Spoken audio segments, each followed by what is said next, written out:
3 days ago, I caught my husband cheating. I didn't cry, didn't make a fuss. I just shut the door and celebrated them finding each other. But in the end, they were at each other's throats and begging me for mercy. Funny how that turned out. My name was Alicia West. 3 days ago, I found out my husband was cheating, and not in some subtle, heartbreaking way. Nope, straight out of a soap opera. I got off work early to grab a file I left at home, opened the bedroom door, and there they were. Leon Durant, the man I'd been married to for 3 years, was tangled up in our bed with another woman. I didn't scream, didn't cry, I didn't even say a word. I just stood there, frozen at the doorway, watching the man who promised to love me hold another woman affectionately like I'd never existed. Leon didn't notice me. He was too focused on her, and I knew who she was. Vivian Jackson, a fresh-faced girl from his marketing team. She was a new hire, just out of college, pretty, big eyes, sweet smile, the whole innocent package. I remembered Leon mentioning her about 6 months ago, said she had promise, that he wanted to help her grow. Yeah, it looked like he did a hell of a job with that. I backed out of the room without a sound, walked out of the house like I was floating. None of it felt real. Out on the street, I didn't even know where I was going. Then my phone rang. It was Samuel Murray, my assistant. Ms. West, the design proposal for tomorrow's meeting is ready. Do you want to take a look tonight? He asked. His voice was calm and gentle as always, like he could sense I needed something solid to hold on to.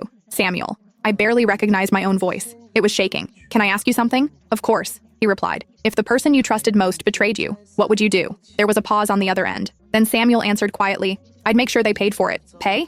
How? I'd take away whatever they care about most. I started laughing right there on the sidewalk so hard that I cried. Ms. West? Samuel's tone changed into concern. Are you okay? I'm fine. I wiped my tears and pulled myself together. My voice was clear again. Samuel, I need you to look into Leon's company. Find out what projects they're working on. I want to know if they've got any weaknesses, anything fatal. Understood. He didn't ask why. He never did. That was one of the reasons I liked him. Samuel never questioned my choices. He just had my back, always. I'd hired Samuel 3 years ago. He was top of his class, smart, competent, ridiculously reliable. And yeah, easy on the eyes in that calm, effortless way. People said he was wasting his potential as an assistant, that he could have gotten a better job anywhere, but he stayed right by my side, day after day. I once asked Samuel why. He'd just smiled and said he liked where he was. Looking back now, maybe Samuel had always seen Leon for who he really was. And I was the idiot who kept myself in the dark. When I got back to the office, Samuel was still there. Only one desk lamp on. The rest of the room was dim. He sat at his computer, already digging through data. It's late, I said, walking in. Why are you still here? Waiting for you. He looked up, eyes darker than usual.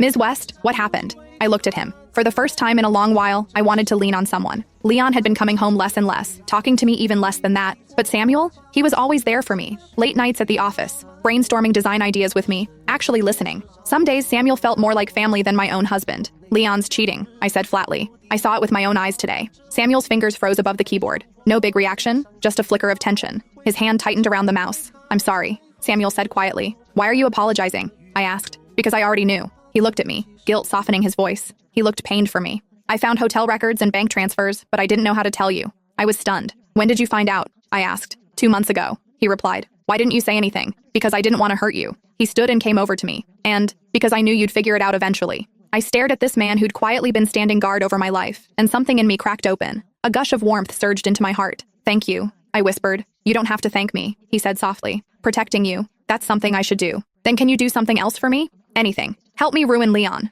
I saw something flicker in his eyes then, something sharp and dangerous. Then he smiled. With pleasure, he replied. For the next week, I played the part of the clueless, loving wife. I came home on time every night, cooked dinner for Leon, asked about his day, even fussed over whether he was working too hard. Leon, of course, looked touched by my sweetness. He even suggested we see a movie that weekend. Really? I asked, pretending to be surprised. It's been forever since we went to the movies together. Yeah, he said, reaching out to pat my head. Work's been crazy lately. I haven't given you enough attention. Once this project's over, I'll make it up to you. I smiled and nodded, but I was smirking coldly inwardly. Project? More like a weekend getaway with his side piece. Oh, by the way, I said casually as I cleared the table. How's that Vivian girl doing? You mentioned she was really capable last time. Leon's expression faltered for half a second, but he recovered quickly. She's fine. A promising employee, he answered. Good. You should mentor her well, I said, feigning encouragement. Watching him force a calm smile almost made me giddy. Acting? Please. Two could play that game. The next morning, I walked into the office wearing a red dress, Leon's favorite kind on me. It was fitted, elegant, with just the right amount of allure. Wow, Ms. West, you look stunning today, Samuel said when he saw me. Thanks, I smiled. You got the information ready? Everything's here. He handed me a folder.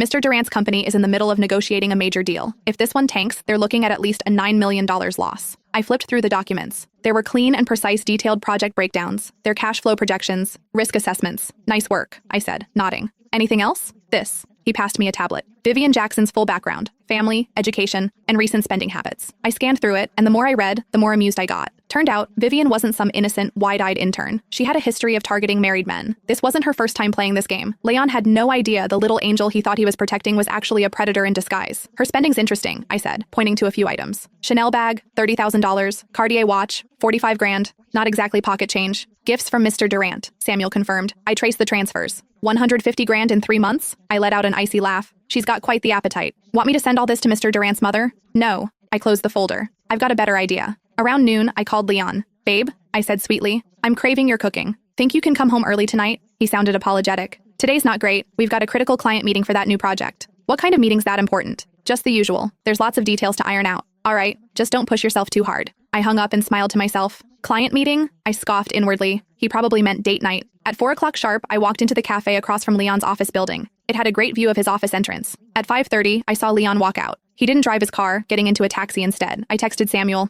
He's out. Go. A moment later, Samuel replied, got it. I followed the cab all the way to a fancy restaurant downtown. It was the same place we'd gone for our wedding anniversary. How ironic that Leon was now bringing someone else here. I picked a discreet seat across the street and waited. It didn't take long before Vivian arrived. She was dressed in a flowing white dress, full makeup, flawless curls. She looked beautiful. I'd give her that. The second Leon saw her, his face lit up like he'd just won the lottery. I raised my phone and started snapping photos. Every moment was captured. Leon pulling out her chair, serving her food, kissing her hand like they were some kind of fairy tale couple. I stared at the images, and for a second, I couldn't tell what I was feeling. Anger, sadness, relief, maybe all of the above. Then my phone rang. Ms. West. Samuel's voice came through the line, calm and composed. Everything's ready. Mr. Durant will get his surprise tomorrow morning. Perfect. I looked across the street at the lovebirds. Let's see how long Leon can keep smiling. I ended the call and walked away. If we were putting on a show, I was going to make damn sure it got rave reviews. Did Leon think he could betray me and walk away clean? He had no idea what was coming. The next morning, Leon got a phone call that made his face go pale. I sat on the couch pretending to flip through a magazine, but my eyes were quietly tracking every twitch of his expression. What? The project's canceled? His voice jumped an octave. That's impossible. We just confirmed everything yesterday. Whoever was on the other end said something else, and I watched as the color drained from his face. I'll be right there, he muttered, then hung up and rushed to throw on his clothes. What happened? I asked, sounding genuinely concerned. Something came up at work.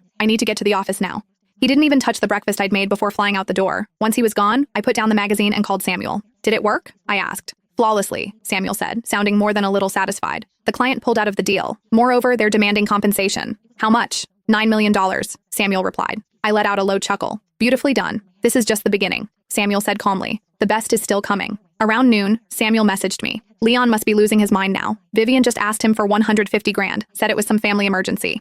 I smiled as I read the text. Even I couldn't have planned it better. Salt in the wound, as they say. That afternoon, I showed up at Leon's office with lunch. The receptionist recognized me right away and waved me through. The moment I stepped into his office, the smell of cigarette smoke hit me like a wall. Leon was hunched over a mountain of paperwork, looking 10 years older than he had yesterday. Babe, what are you doing here? He asked, forcing a weak smile. Brought you lunch. I set the lunchbox down on his desk. You rushed out this morning without eating a thing. Thanks, sweetheart. He reached out like he was going to hug me, but I subtly stepped back. Eat. Your stomach comes first, I said with a warm smile. You look exhausted. Is everything okay? He sighed. Ran into some trouble. That project's off the rails. That serious? It'll be fine, he said, trying to play it down. However, I noticed the slight tremor in his hand as he picked up his fork. Need help? My company's sitting on a decent cash reserve, I remarked deliberately. His eyes lit up for a second, but the hope faded just as quickly. No, I'll handle it, he said. All right, but if you need anything, you know where to find me. I stood. I'll head back. Don't forget to eat. As I left his office, I ran into Vivian in the hallway. The moment she saw me, she froze, just for a second. Then she forced a polite smile. Mrs. Durant. Miss Jackson, I said sweetly. Leon speaks highly of you. He says you're very talented. Keep up the good work. Thank you, Mrs. Durant. Vivian's smile was noticeably strained. The elevator doors opened and we stepped in together. The silence between us stretched tight. Then I broke it. That's a lovely bag, by the way. Chanel? Vivian instinctively clutched it closer. Yes, it's a great style. I almost bought it myself.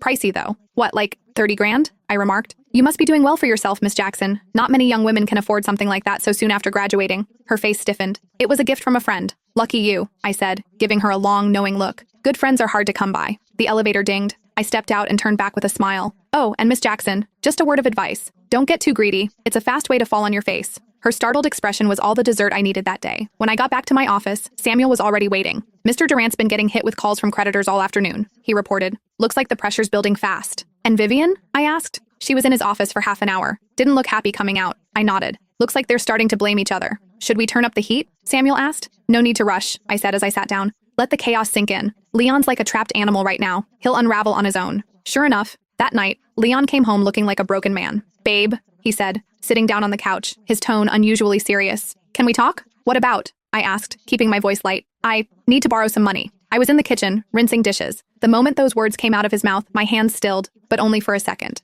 I kept washing. How much? I asked. $15 million, Leon answered. The plate slipped out of my fingers and clattered into the sink. I turned to him, eyebrows raised, playing shocked perfectly. 50 million? What happened? Leon rubbed his hands nervously and wouldn't meet my eyes. The company hit a rough patch. We need cash to keep things afloat. What kind of rough patch needs that much cash? I walked over and sat across from him. Leon, are you hiding something from me? No, I swear. It's just that the project collapsed and we're on the hook for a penalty. His forehead was sweating now. Please, Alicia, just lend me this once. I'll pay you back. I promise. A complex emotion filled me as I looked at the man I'd once believed I could grow old with. Now all I saw was someone who'd cheat on his wife and then come crawling back for a handout, all for his lover.